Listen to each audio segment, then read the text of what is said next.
Part 5 ni Saldico ay nilabas na. Nako po, malupit to. At eto yung video na sinasabi ni Vice President Sara Duterte noon ay di umano hawak na rin pala ni Saldico. At baka bukas or mamaya ay ilabas na rin yun. Paktay kayo dito. Paktay kayo dito. Ba't may palakpak?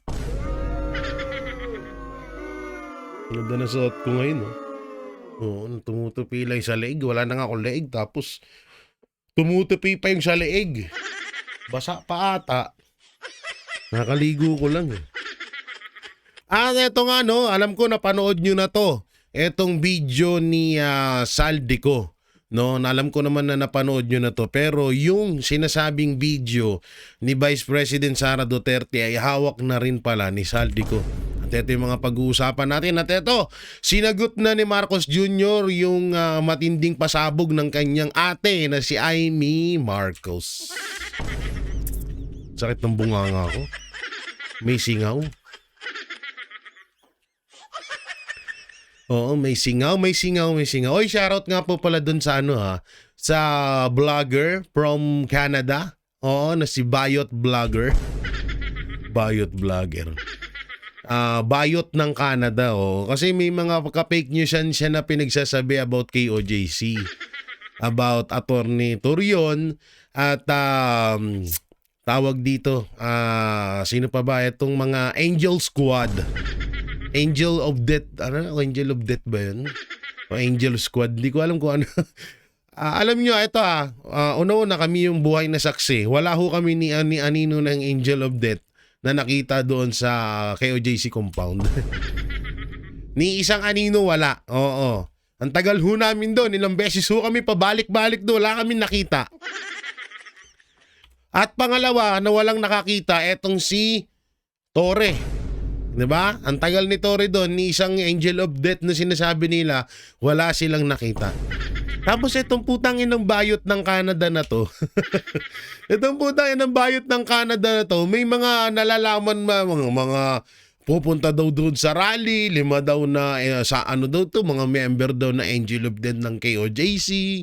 Putang ina, wala naman nangyari. Hinahanap din namin yung Angel of Death kahit papaano makapagpa-picture man lang sana doon. Wala kaming nakita. So ito po ay malaking ka-fake news na naman na ginagawa ng mga bayarang vlogger netong netong si Bayot ng Canada. Uy, Bayot Kano mo si Ortega? Ay! Tsaka si Pinky Lacson. Ikaw Oo, dumadami lahi nyo kahit wala kayong matres. Ay.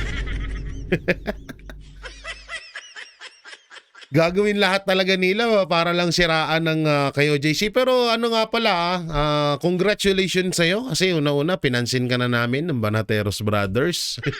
Dahil matagal-tagal mo na tong pinapangarap na mapansin ka namin, lalong-lalo na ni Banat Bay. Kaya congratulations at congratulations din sa sandamakmak na kaso na kakaharapin mo laban kay Atty. Torion. Tangina kasi tulong, guys. Ang dami mong kakalabanin, si Atty. Torion pa. Gago, puta. Okay sana kung kalaban talaga na may, alam mo yun, may sapat siyang ebidensya. Puta, puro ka fake news yan. Yan tuloy. Ubos ang ipon mo dyan sa Canada. Ubos ang kinabayutan mo dyan sa Canada. Hanip na tong tao na to. Wala na silang magawa no? Hindi, sa totoo lang, may isang vlogger na sino ba yun? Si Lloyd ba yun? Na nagsasabi na sobrang dapat magpasalamat sa amin ng mga loyalistang tanga. Dahil bukod sa sahod nila na nakukuha, kung sino man yung nagpapasahod sa kanila, dapat ay lubos silang magpasalamat sa amin ng mga DDS, especially to Banateros Brothers, dahil ginagawa kaming palabigasan ng mga loyalistang vlogger. Mga dilawang tae, mga kakampwet. Kasi kami lang naman lagi content nila Hindi ko content nila kay Marcos yung dubididap-dap, buduribidip-dip. Yun yung ko-content nila kay Marcos. Ano yung ko-content nila doon? Una-una wala kang project Yung pinaka-project ngayon, yung hulihin yung mga nasa buntot ng issue ng flood control. Pero yung mastermind, pag-alagala lang at eto, may private jet. Excuse me. May private jet na nakaabang para sa pag-alis. Sino kaya ito? Abangan niyo sa susunod na video ko, ha? Doon natin yan i-reveal. Ngayon, mabalik tayo dito kay Bayota ng Canada. Alam mo, Bayota, sana naman kasi pag mag-fake news kahit papano, medyo kapani-paniwala naman. Ng konti, kahit konti lang sana. Sinabi mo una mong mga ka-fake newsan, may yung unang rally ng Iglesia ni Cristo. Ang sabi mo, may magsusuicide bomber daw. Hanggang ngayon, nairaos naman yung unang rally ng Iglesia ni Cristo para suportahan yung panawagan ni PBBM na wag nang i-impeach si Vice President Sara Duterte. Wala naman nangyaring ganun. Pangalawa, eto na naman yung angel of death mo. Hanggang ngayon, wala naman. Anak nga ng teteng. Hindi kasi malakas kasi loob nitong tao to nasa Canada. Ang katangahan niya, hindi niya alam na pwede siyang kasuhan kahit nandun siya. Gago.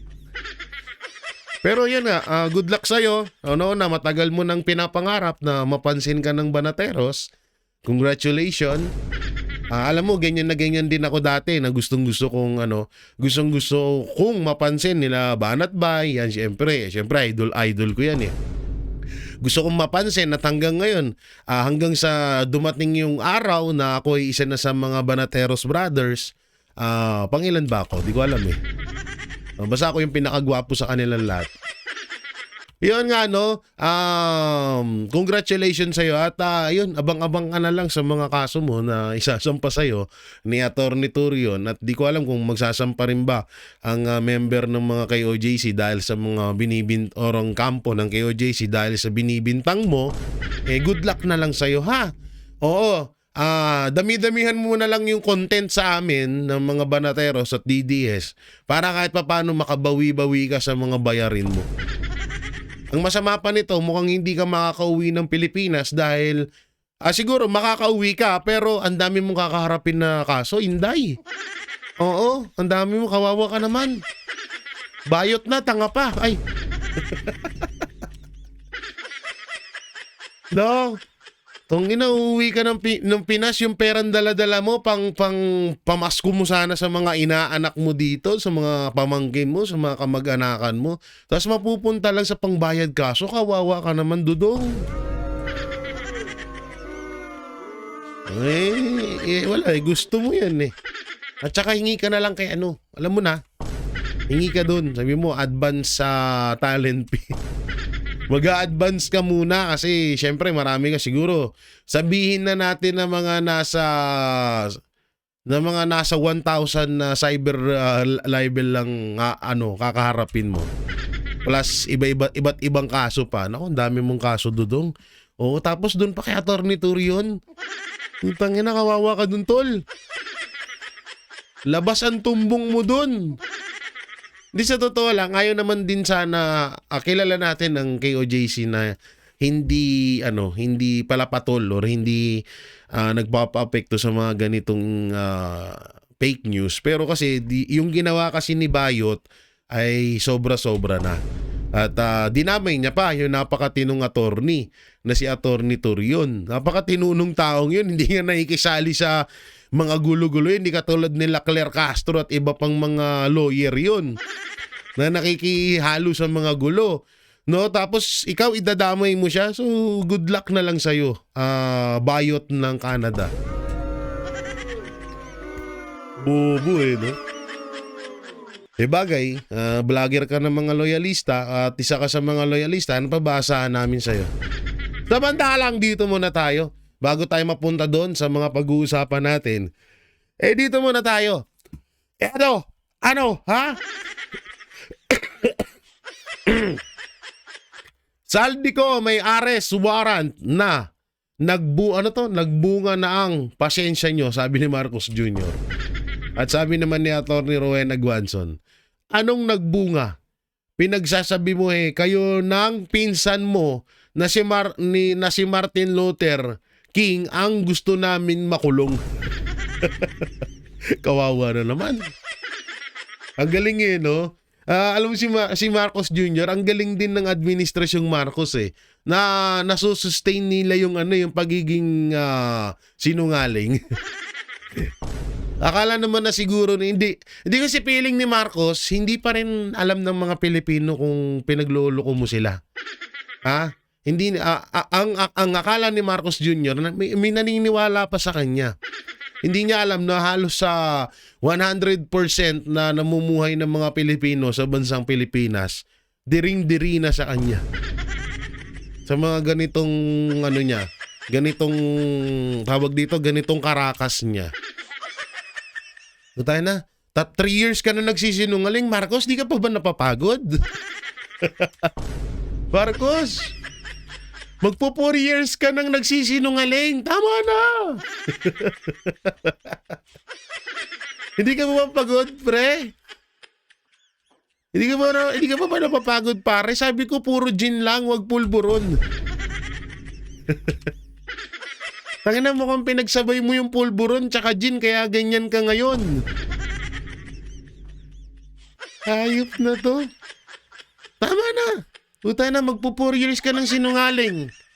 Yung ibang tao, pag nagsinungaling, 2, 1 beses, 3, ikaw 4 na taon na Tama naman na. Puta na, ang pagsisinungaling, minsan-minsan lang yung ginagamit, hindi ginagawang bisyo yan. Puta na, ginagawa mong bisyo yung sayo. Mahawa ka naman. Biruin mo, magnanakaw ka na, adik ka pa, tapos lumikha ka pa ng panibagong bisyo. Ano yung nilikha niyang panibagong bisyo? Yung pagsisinungaling. Puta na, 4 years nagsisinungaling. Ang kinaganda pa ang kinakatawa pa rito, putang na-maintain nila yun ng almost 4 years. Ng almost 3 years. At madudugtungan pa. Kasi may 3 years pa na termino si Marcos. So may 3 years pa tayong aabangan na mga kasinungalingan ni Marcos Jr. Atep na yan. Ang galing mo, pre. Dito naman. Asan yan? Sabi niya dito, ako ang nagsimula nitong lahat. Ako ang magtatapos. Palakpakan natin si President, the best President, the grateful President, the faithful President, the best in the best President, the one and only President ever in the Philippines, the most outstanding motherfucker President in the Philippines. Putay na, pati ako nakahawala sa da mo. The most strongest of the most strongest president of the world. Please do welcome the president of motherfucker. The best liar. Buta na, bumasag ka na ng Guinness Book of Record, Marcos Biruin mo, nagsinungaling ka ng almost 3 years. Ang tindi mo. Yung iba magsisinungaling sa isang araw lang, ikaw 3 years. Please do welcome. Palakpakan ho natin. The President Liar. Marcos Jr. Umamin ka na din At least umamin na siya, di ba? Oo, na siya ang nagsimula. Totoo naman. Ika ko nga, katulad lang nito, saan yun? Eto nga yan Ito yung sinasabi kasi ni Marcos. Ito yung sinasabi ni Marcos Jr. na tawag dito, na siya ang nagsimula. Ito kasi yung patunay. Diyan papakita natin sa inyo para lubos nyong maunawaan, mga hinayupak. At sa mga basher natin yan, ba't ganun parang lumit? Okay natin Ito yan.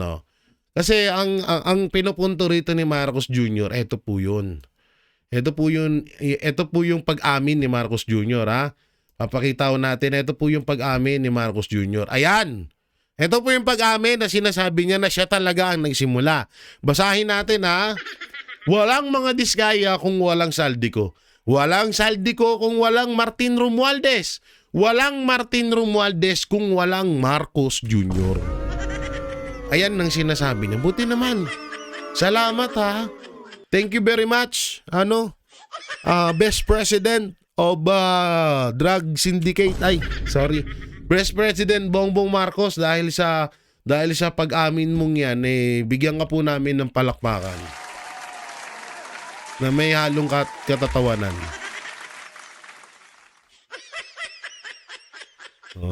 At least, di ba? Yan ang maganda sa'yo, inaamin mo na ikaw talaga nagsimula. Alam mo, at saka ito, may mali ka dito. Kasi ikaw ang nagsimula, sabi mo, ikaw din ang tatapos. Matatapos lang tong lahat ng gulo kung bumaba ka na.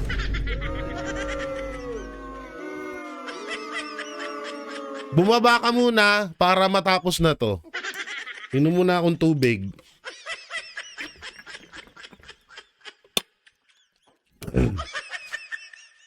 Gusto mo palang matapos to di bumaba ka na. Ha? Ganun lang yun. Napaka-basic. Pero in fairness sa'yo, umaamin ka na. Eto pa. Breaking news. Hindi pala. Wag na to. Eto. Ha? Eto, mutay na. Mukhang pinaparinggan mo na yung pinsan mo Sa mga natitira, sumuko na kayo. Paging, shout out. Paging, former Speaker Martin Romualdez. Kayo po ay ang inyo pong pinsan ay nanalawagan na po sa inyo na ikaw na po daw ay sumuko na.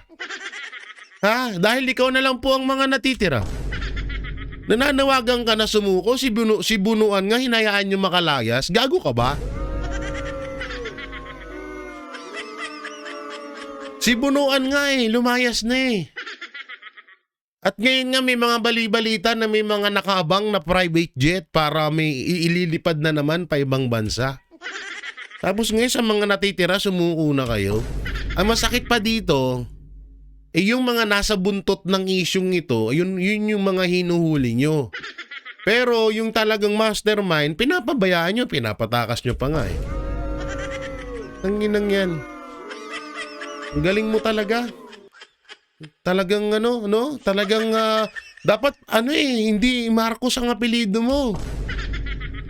Dapat ikaw si Bongbong Liar. Bongbong Liar Jr. Tanggalin mo na yung pagiging Marcos. Bukod sa gas-gas na yon, butas-butas na yung apelyidong yon dahil sa tatay mo pa lang, sa ginawa ng tatay mong korupsyon at pagpatay sa mga Pilipino, balitan mo na, ikaw na ngayon si Bongbong Liar Jr. Binibinyagan nga namin ngayon sa pangalang Bongbong Liar Jr. Ferdinand Bongbong Liar Jr. Okay? Eto naman, Martin Romualdez, pinaparinggan ka na ng pinsan mo, sumuko ka na. Hindi ka pa ba nahiya sa ginagawa mo? Ay, nako. Eto malupit dyan. Sabi ni Congressman Kiko Barsaga, si Marcos ang mastermind. Kahit ilang kontraktor ang ikulong nila, mananakawan ulit tayo habang nasa Malacanang yan. Ito nga na, sa pool yun, hanggang pa nga. Grabe ka naman, tawag dito. Puta, ba't gumaganito tong t-shirt ko? Grabe ka naman na... Sino ba to? Si Kiko Barsaga. Masyado mong iaaway, Marcos Liar. Ay, si Bongbong Liar. Grabe ka. Hindi ito, pero biro, totoo itong sinasabi ni Kiko Barsaga. Kasi, biruin mo, at hindi ko rin sinasabi na wag arestuhin itong mga kontraktor na involved dito sa flood control.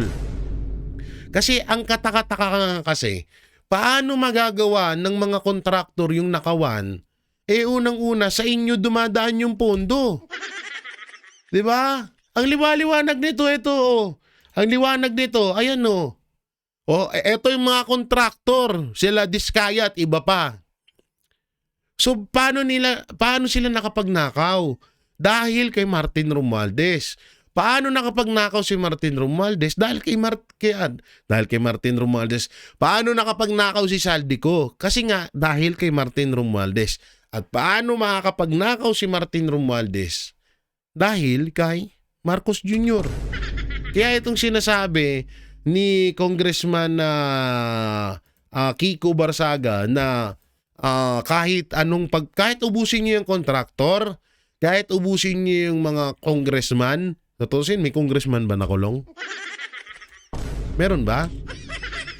Kahit ubusin nyo lahat ng kontraktor sa Pilipinas na hindi involved, kahit hindi involved dito sa DPWH, kahit hindi involved dito sa flood control scam, walang mangyayari dito.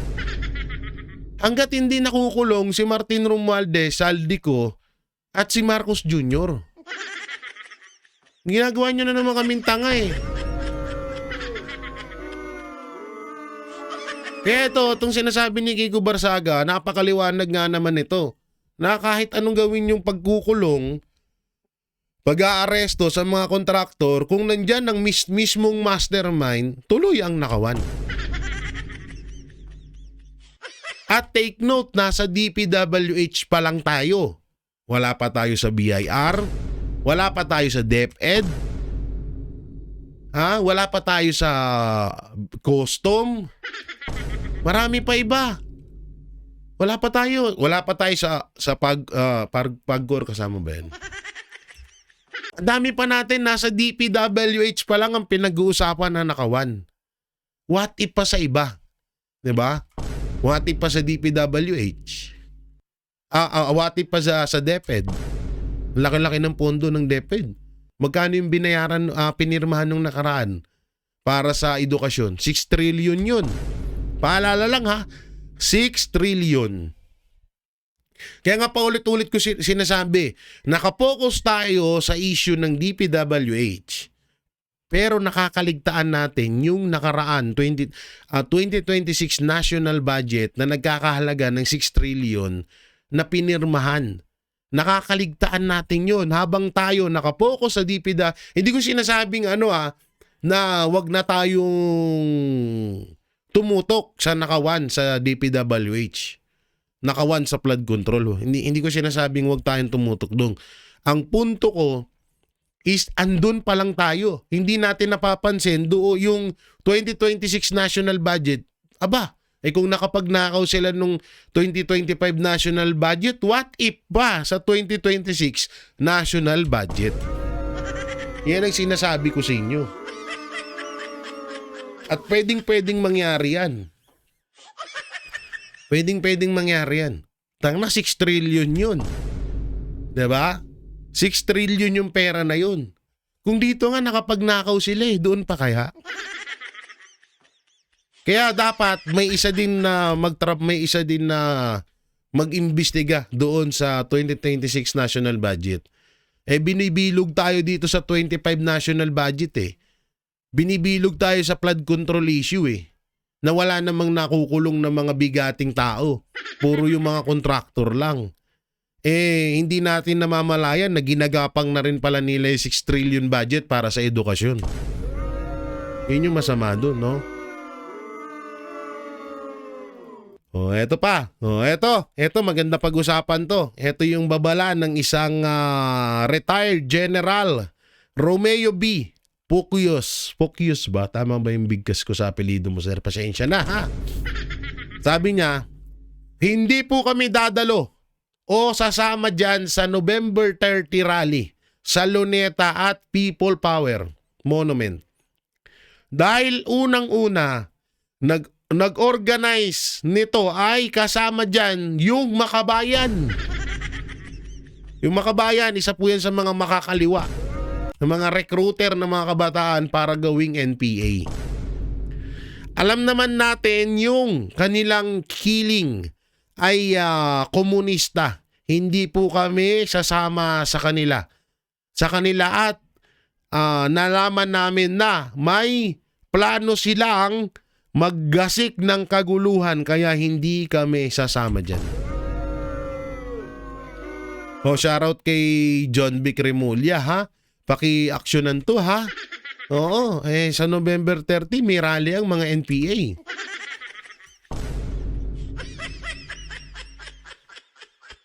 Tangina, tignan nyo. Tingnan nyo ha. Pagdating sa mga NPA, laglag ang mga yagballs ng mga to. Pero okay lang, wala silang masasabi dyan. Walang mga panggigipit dyan katulad ng ginawa sa IENC na may mga papulis-pulis pa silang nalalaman. Diba? Pustahan tayo, tingnan nyo. Pero kung magkakagulo man, bala kayo dyan. Kahit naman din, yan na, at eto, aware na rin dun, paalala na rin ho dun sa mga kababayan natin na yung November 3 na yan, puro mga makakaliwa pala ang nag-organize niyan, kaya ingat-ingat ho kayo. Baka bigla kayong maging NPA bigla. Magugulat kayo, one time, pagkadilat nyo, nasa bundok na kayo. Malakas daw mang brainwash yung mga yan. Oo. So yun, ayan na po sinabi ni retired General Romeo B.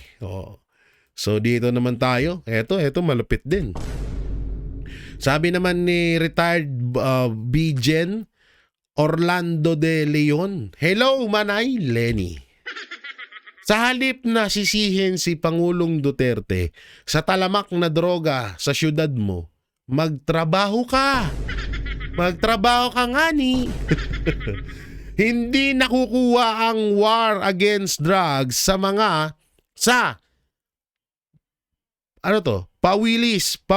pawalis-walis ng kalsada na nakatsinelas. Basag. Tanga na kasi itong si alam mo, Madam Lenny, sarap na buhay mo, nanalo ka na dyan bilang mayor sa Naga. Ako sa'yo, manahimik ka na lang. Oo. Huwag ka masyadong para kang si Auntie Claire May ano ka pa? May pa sisisihin. Sino ba nakaupo ngayon? Puta na, magpo 4 years na si Marcos Tapos sisi mo sa war on drugs. Si Duterte.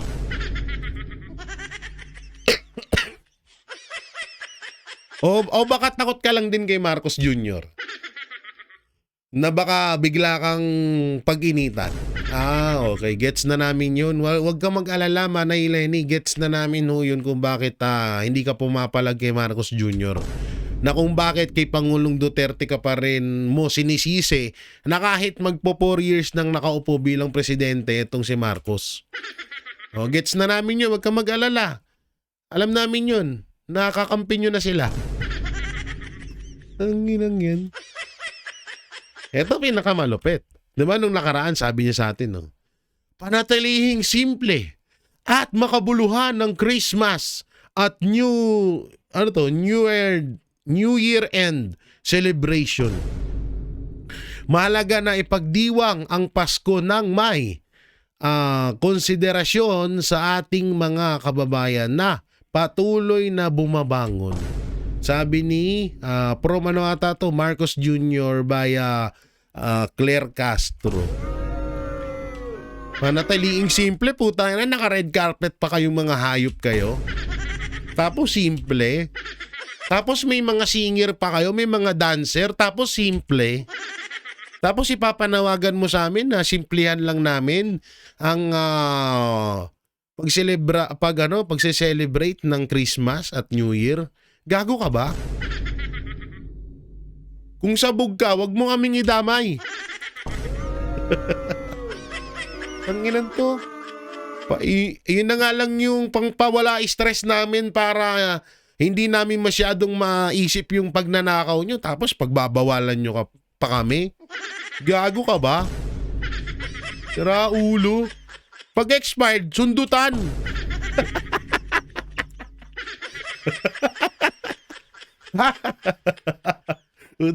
Ba't ko nasabi yun? Ha? BBM, pag expired, sundutan mo. Huwag mo kami... Huwag mo kami damay. Tado ka. Hindi porket sabog ka, pagbabawalan mo na kami. hindi porket expired na yung pulburon, pagbabawalan mo kami. Huwag ganon. Anong gusto mo? Kayo lang masaya, kami malungkot? Tanginang yan. Tanginang. Gago puta. Tangina, daming naka-stack dyan Hindi na nga namin mahanap yung 13 billion pulburon kung nasan na yun Diba? Baka mamaya yun yung lifetime stock mo dyan Tapos yung bibihira lang namin i-celebrate sa loob ng isang taon, pagbabawalan mo kami, kupal ka ba? Kupal ka ata Tado to pagsabog ka, sundutan mo, huwag mo kami damay. Tira ulo. Kayo nga, may red carpet pa kayo May mga pasayaw-sayaw, pa-party-party, may mga decoration, may mga singer na mga kilalang celebrity. Gaano gastos niyan? Ang tanong, pera nyo ba yan? Pera pa rin namin yan. Ito po mga kababayan, yung ganitong setup ng administrasyon, naging setup na rin ito noon. Ganito rin po yung ginagawa ni Imelda Marcos noon, na ginagaya at mas tinitriplehan pa ni Lisa Araneta Marcos ngayon. Itong lokong to. Yun na nga lang yung pangtanggal stress namin para kahit papano makalimutan namin yung pagnanakaw na ginagawa nyo sa amin. Yung walang kwentang leader nyo. Tapos yung Pasko at New Year, pagbabawalan nyo kami. Ha? Bakit? Pinagbawalan ka ba namin magpulburon? Sabi namin magpa-hair follicle test ka lang Diba? Sabi na yun, magpa-hair follicle test ka. Wala kami sinabi na huwag ka magpulburon. Katawan mo naman yan. Ba't kami ba ma-overdose? Kayo naman. Makapagkapingala.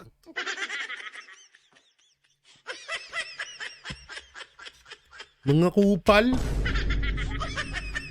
Ito po, panoorin natin tong video ni Saldico. Ito po yung part 5. Panoorin natin. Sa loob at labas ng Pilipinas. Uy. Para mailibing ako kasama ang katotohanan kahit saan man ako pumunta. Uy!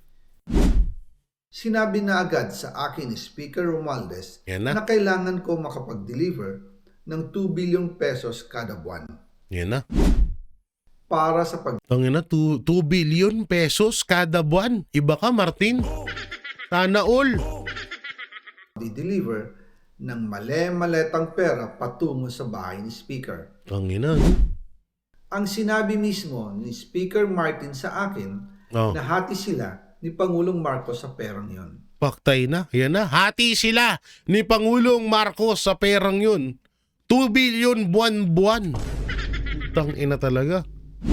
Tapos Marcos Jr., sabi mo, huwag kami mag-celebrate ng Christmas tsaka New Year ng in grande.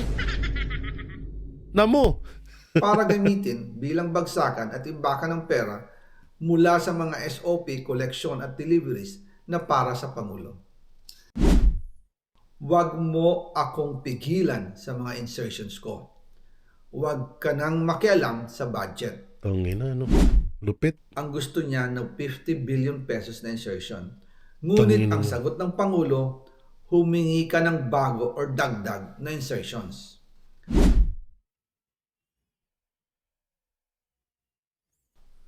Part 1. Magandang araw po sa inyong lahat.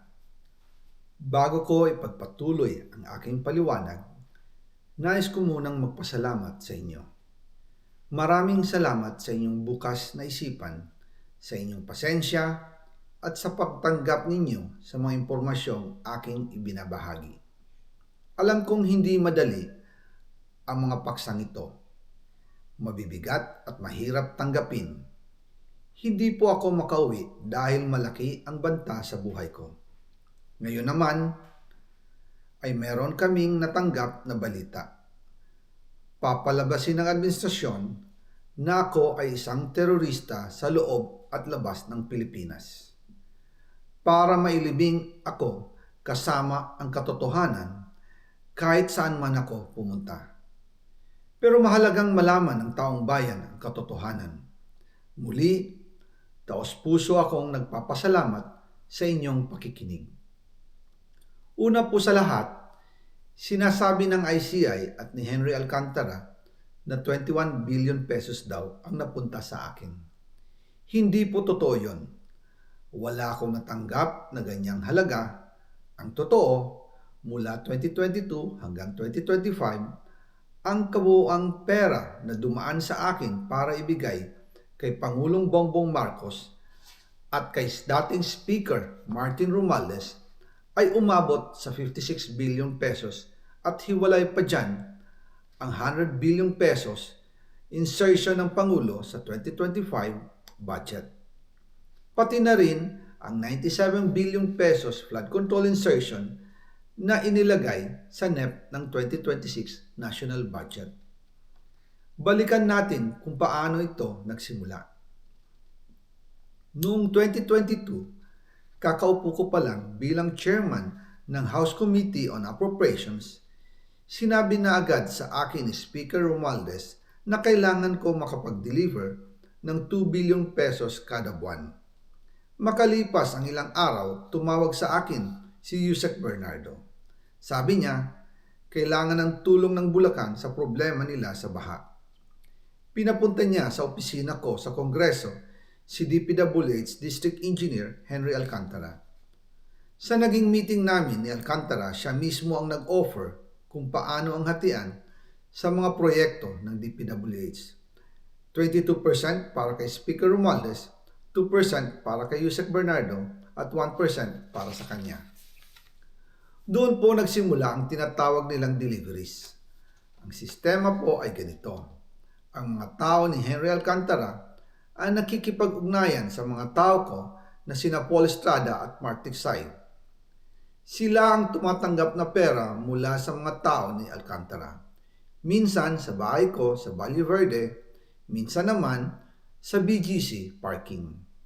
Pagkatapos nilang makuha ang pera, sila Mark at Paul naman ang nag-aayos o nakikipag-coordinate sa tauhan ni Speaker Martin Romualdez na si Jocelyn Sereño para sa pagdi-deliver ng male-maletang pera patungo sa bahay ni Speaker. Una, sa North Forbes Park sa McKinley Drive at nang lumipat siya sa number 14 Nara Street, South Forbes Park.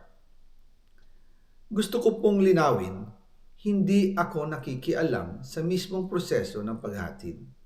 Dumaan lang po sa akin ang pera na agad dinideliver kay Speaker Romualdez. Ako lang po ang nagko-confirm sa text kay Speaker kapag nadala na ang pera sa bahay niya. At lahat ng ito, mula sa unang utos noong 2022 hanggang sa huling delivery noong 2025. Umabot sa mahigit 55 billion pesos plus ang naihatid sa bahay ni dating Speaker Martin Romualdez. Madalas hindi nabubuo ang hinihinging 2 billion pesos Grabe, bawat buwan ni Speaker. Kaya iyan ang final total. Tindi. Ang sinabi mismo ni Speaker Martin sa akin na hati sila ni Pangulong Marcos sa perang yon. Lupit. Ang listahan ng mga deliveries na ito, kung kailan, magkano, at saan dinala, ilalabas ko po kasabay ng video na ito. Yan na. Noong November 2024, habang nasa proseso kami ng pagtatalakay ng budget, nakipag-meeting sa amin ni Speaker Martin si Yusek Jojo Cadiz. Sabi niya, masama raw ang loob ni Pangulong Marcos, wala raw siyang natatanggap na remittance. At dahil laging napapagalitan si Speaker Martin ng Pangulo mula Setyembre hanggang November, inutusan niya ako na mag-deliver ng 1 billion pesos para kay BBM. Ayon pa kay Yusek Jojo, nang ipaalam niya ito sa Pangulo, ang utos sa kanya ng Pangulo ay mag-ingat at siguraduhin si Yusek Jojo lang ang maghahatid. Ang instruction po sa akin ni dating Speaker Martin Romualdez ay dalhin sa number 30 Tamarind Street, South Forbes Park at ibigay kay Yusek Jojo Cadiz dahil ito raw ang drop-off point na malapit sa bahay ng Pangulo. Sinabi rin po sa akin ni Speaker Martin Romualdez na si PBBM ang nag-utos sa kanya na bilhin ang bahay sa number 30 Tamarind Street para gamitin bilang bagsakan at imbakan ng pera mula sa mga SOP, collection at deliveries na para sa Pangulo. Noong December 2, 2024, personal kong i-deliver ang 200 million kay Yusek Jojo Cadiz sa number 30 Tamarind Street, South Forbes Park. Ayon sa kanya, dadalhin daw niya ito sa bahay ng Pangulo sa number 41 Nara Street, South Forbes Park. Kasunod nito, noong December 5, 2024, muli akong nag-deliver ng 800 million sa parehong address at Yusek Jojo Cadiz pa rin ang tumanggap. Sabi niya, iyon naman ay dadalhin sa bagong bahay ng Pangulo sa South Forbes Park. Sa kabuuan, 1 billion pesos ang personal kong naihatid. Ako mismo ang nagbigay ng pera, kasama Siya ang mismo, driver no? at mga tauhan. At lahat ito ay base sa direktang utos ni Speaker Martin Romualdez. At dyan po nabuo ang kabuuang halagang 56 billion na ipinadala mula 2022 hanggang 2025. Tindi. Pero kahit na na-deliver na ang 1 billion pesos para kay Pangulong Marcos at kahit na naisama na rin sa 2025 budget ang 100 billion pesos insertion sa pamamagitan ng BICAM Committee, ayon mismo sa utos ng Pangulo, nagagalit pa rin daw si BBM. Naku. Galit ka pa nun? 56 billion, galit ka pa? Wala ka namang puhunan doon. Pero ang pinakamatindi pa doon, mga banateros, bumili ng bahay para lang iimbakan ng pera. Grabe, no? Grabe, ang tindi mo. Iba ka. Best ka talaga, best president of syndicate. Tindi. Tangina, bumili ng bahay para lang doon iimbak yung pera. Ang tindi. Tangina, lupit nito. Grabe, no? Putangina. Hindi sila sa bagay, wala. Sa mga ano, diba, sabi ni Ma'am Cathy Binag, yung mga nagdudroga daw. Wala daw konsensya yan, wala daw iniisip yan. Feeling daw nila magaling sila. Feeling nila gwapo sila. Feeling nila mabango sila. Feeling nila sila perpektong-perpekto sila. Tangina, 56 billion. Nagdadala si Saldico ng 2 billion kada buwan. Tapos nagagalit pa si BBM pag kulang. Kapal mo. Grabe. Siguro eto ang naalala ko lang na matinding nakawan kay Napoles. Yan yung mga isa sa mga naalala kong matinding nakawan eh. Siguro simula nung panahon ni Cory Aquino hanggang kay Ramos, kay Erap, kay... Sino ba sumunod kay Erap? Si kay Ninoy Aquino, kay Noynoy Aquino, tapos hanggang kay Pangulong, bagay, nung panahon ni Pangulong Duterte, wala talaga makaporma nun eh. Paktay sila eh. Pag samasamahin mo yon ng mga korupsyon na nangyari noon, puta nang kayang talunin ngayon. Tindi eh. Grabe, trilyon. Eto pa malapit dyan. Hindi pa napag-uusapan dyan yung kickback nila kapag umuutang ang gobyerno. 'Di ba? Hindi pa napag-uusapan 'yun. Kasi pondo pa lang 'yan ng kaban natin eh. Yung mga inuutang ng gobyerno sa iba't ibang bansa, 'di ba? maglilimang trilyon na ang utang ng administrasyong Marcos simula nung umupo sila. 5 trilyon na ang naidagdag sa utang ng Pilipinas. So mag-18 million na ito. Hindi pa napag-uusapan yun. What if pa yun? Utangin na. Bibiruin mo isang buong bahay, bibili ka para lang lagyan ng pera. Ganun kalupit. Iba ka. Kakaiba ka, Marcos. Tapos, eto pa malapit ngayon. Nasabihin na naman nilang sinungaling si Saldico. Ha? Sabihin nila na sinungaling si Saldico. Si Saldico mismo nagdadala ng pera doon. Kagaya ni Orly Gutesa. Na si Orly Gutesa isa sa mga nagdadala ng pera. Putan na sinungaling sila lahat. Ayan ang sasabihin ng administrasyon. Sasabihin na naman ni Auntie Claire, alam po natin na ito po ay fake news. Ito po ay AI. At ang Pangulo ay hindi po na nag-iisip at pinagpapansin po itong mga ganitong ano. Ito po nga yan. Ito yung sabi nga dyan ni Marcos Jr. Tama ba? Ito ba yun? Ito. Mr. President, sir, we understand that you earlier mentioned that you do not want to dignify statements from former You do not want to dignify statements from former Ako Bicol Party List Representative Zaldico, but he came out with a recent video claiming that you received over 50 billion, if I'm correct, in kickbacks. Yeah. We know that you don't want to respond to this anymore, but the public begs for your answer. How do you actually convince the public that in this battle of he said versus you said, how do you convince the public that you are the more credible side of the story, and how do you respond to his allegations directly? Well, look at the quality of the statements. Alam mo, mahaba nang naging mga usapan natin tungkol sa fake news. Anyone can go online and make all kinds of... So, mahaba na daw usapan natin tungkol sa fake news. Utang na 3 taon yung ginawang chairman of appropriation. Bulol talaga ako dyan, pasensya na kayo.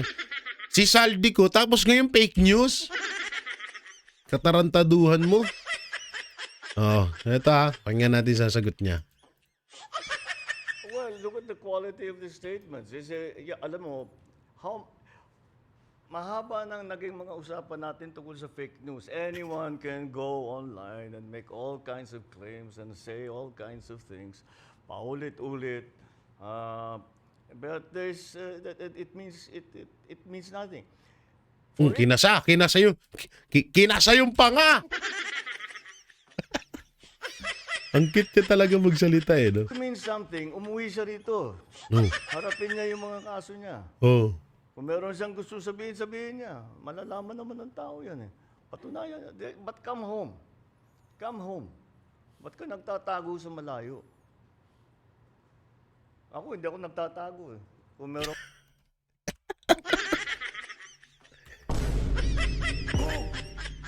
Ay, naku, di ako nagtatago Kahit na ako yung mastermind, ganun ba?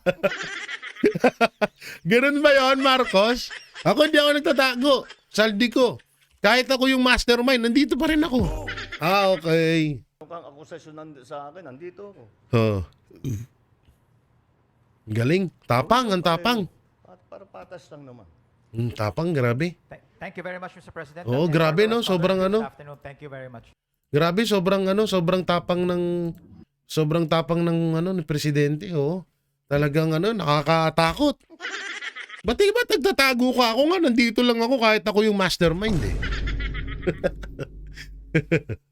Ito naman yung sagot niya doon sa aligasyon or pasabog ni Amy Marcos na adik ang kanyang kapatid na si Marcos Jr. Panoorin natin. Sir, how do you respond to the drug use accusations made by no less than your sister, Naku, patay ka ate, ba't mo Senator Amy tinanong yan? Marcos, Yari ka? against you and the first family? Hindi ka na pwedeng mag-interview sa susunod. Were you hurt by her accusations, and how do you explain these claims to the public? Yan na, puta na, napahinga ng malalim.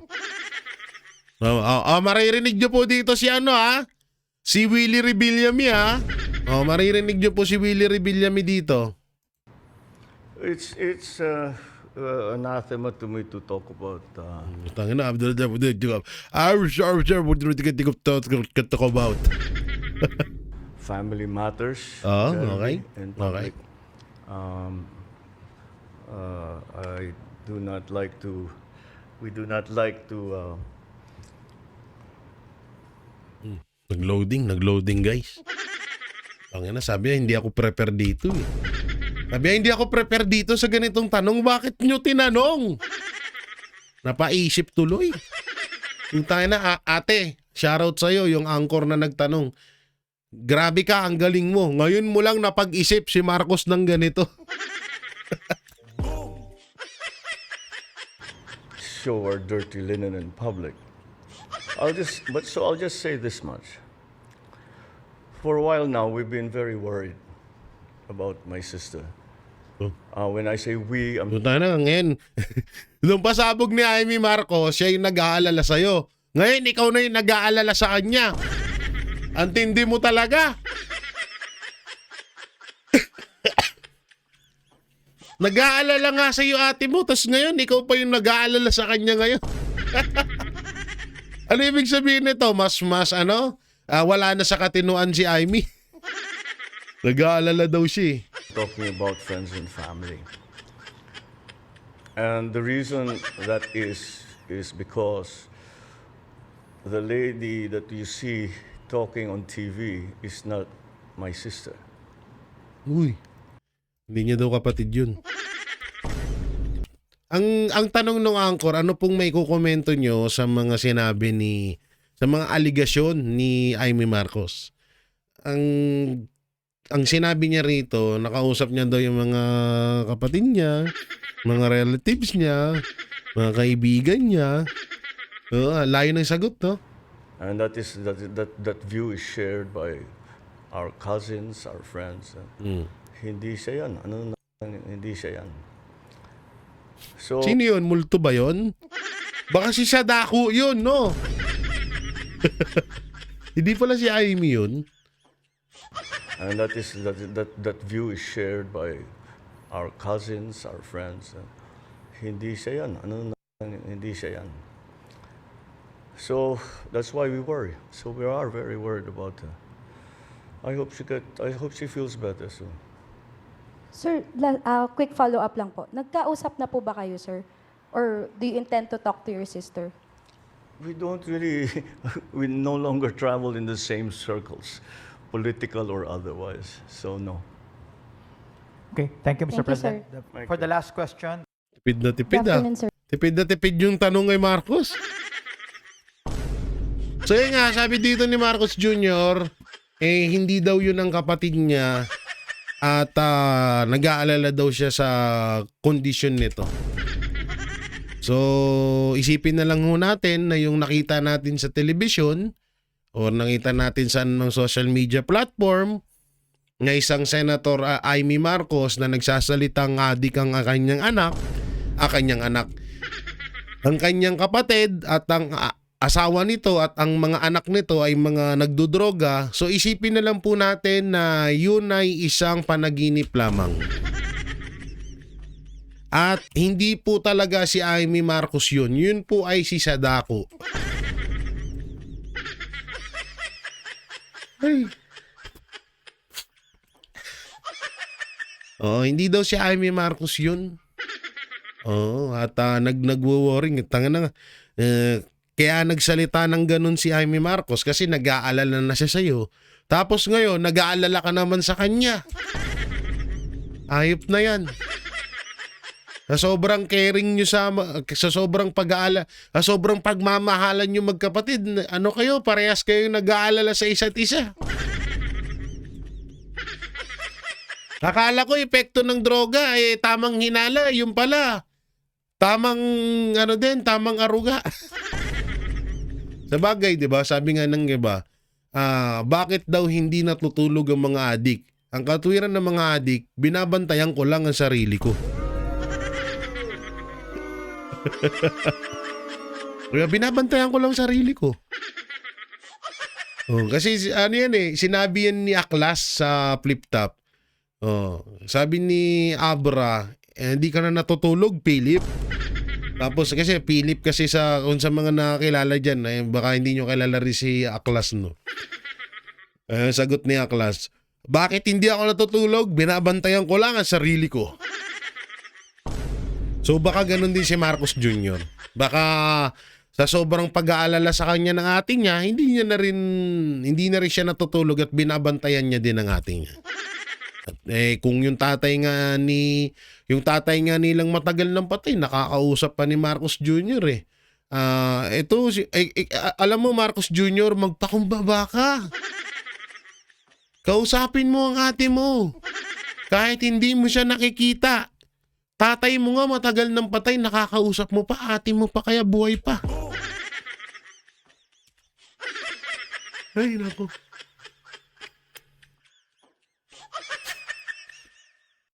Ang tagal natin, sabi natin noong mga panahon ni Noynoy Aquino, Ama, bigyan niyo po kami ng presidenteng maayos. Presidenteng masipag. Presidenteng mag-aayos ng bansang Pilipinas.